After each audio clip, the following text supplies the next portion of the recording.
Expand your mind and enrich your world. It's time for another outstanding podcast from ICRT.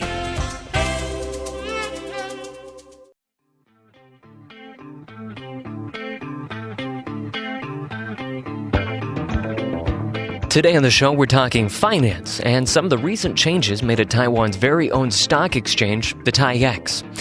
Now, last week, the Financial Supervisory Commission lifted the fluctuation limit for stock prices from 7% to 10%, in effect, increasing how much these prices can vary on any given day.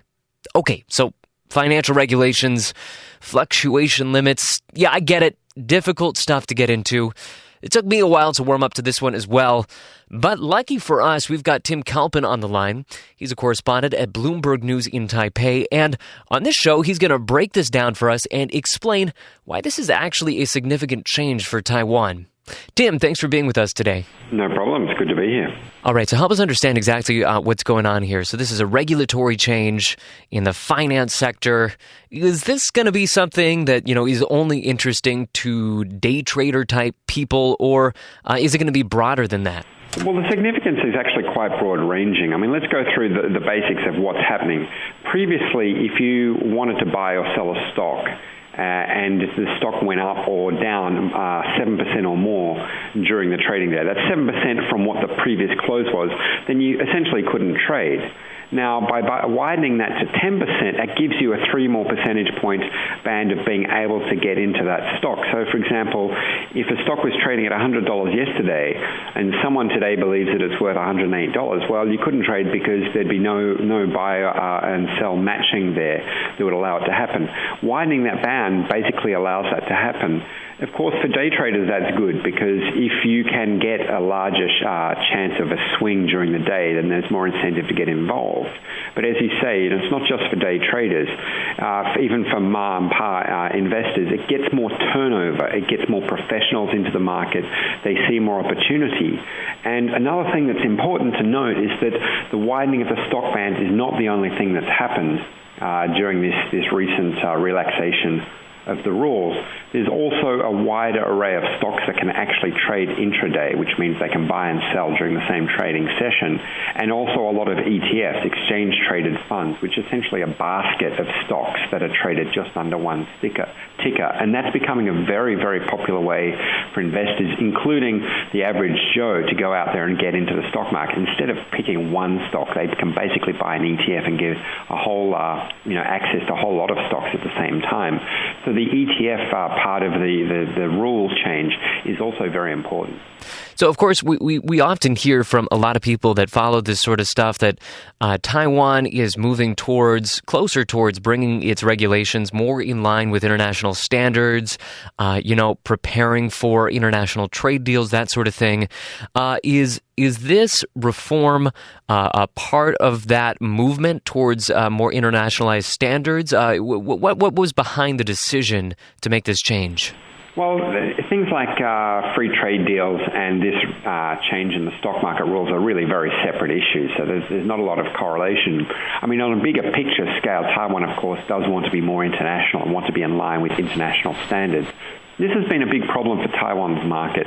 It really punches below its weight in terms of the amount of trading that goes onto the Taiwan market. If you look across at China and, of course, Hong Kong, there's huge amounts, scales larger investment going on there. And trading, turnover, daily turnover in the stock market really exceeds Taiwan by a very, very long way. So by trying to get into, international standards, meeting those kinds of standards and becoming more internationalized in the way the rules are functioning in Taiwan, it does bring Taiwan down the path. It's just one step, though. It's not the end of the line. In fact, the Taiwan Stock Exchange has said very clearly this is just one step, and they hope to see more of this easing and more of this liberalization happening in the future so that they can open up more relationships with other exchanges. For example, Singapore is cited as one exchange that Taiwan would like to link more closely with. So it's just one step down the road to being more internationalized in Taiwan. Now, of course, obviously, when you increase this band, prices can go up more. They can go up 10%, but they can also go down. So are there any risks here for increased volatility? Well, volatility is certainly an issue, but in a way, volatility is also a room to profit. It's an opportunity for traders to profit and for investors to profit.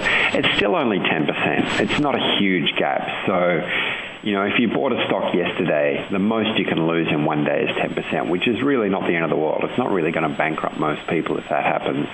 So it probably won't be a big issue. But again, a certain amount of volatility is not necessarily bad for the market because it does create a certain amount of opportunity. And also, what we've seen in the past, in the cases where there's been massive earthquakes or other issues in Taiwan, regulators have actually come in and halved the daily limit. When it was at 7%, there were a few occasions in the last 10 or 15 years where the government basically came in and said, all right, because of these big disasters and concerns about the market, we're going to cut it to 3.5%. That option still is open to the Taiwanese regulators if they want to use it. Now, while we've got you on the line, there was another little piece of business-type news that came out last week I'd like to hear your take on. That is, of course, that China and South Korea formally signed a free trade agreement that would remove most tariffs between the two countries. Now, this is something that we kind of knew was coming for a while. They announced this trade deal last year. Nevertheless, many in the Ma administration have responded to the news with warnings that the deal is a threat to Taiwan's exports. And they're also renewing calls to up efforts to strike international trade deals. So I'm sure that you've heard these warnings from officials. What's your take? How big of an impact do you expect this trade deal to have on Taiwan? Well, at the end of the day, these trade deals are all about lowering, essentially, import tariffs into the target countries. And we've already had Taiwan sign various trade deals. Of course, the biggest really is joining the WTO 15 years ago, which decreased the trade tariffs.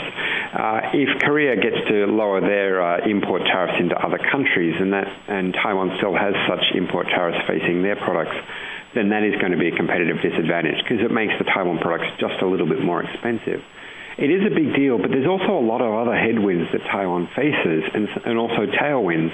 A big issue right now for Taiwan is the fact that the currency is strengthening quite a lot, and that is actually bad for Taiwan because it, again, makes Taiwan products more expensive.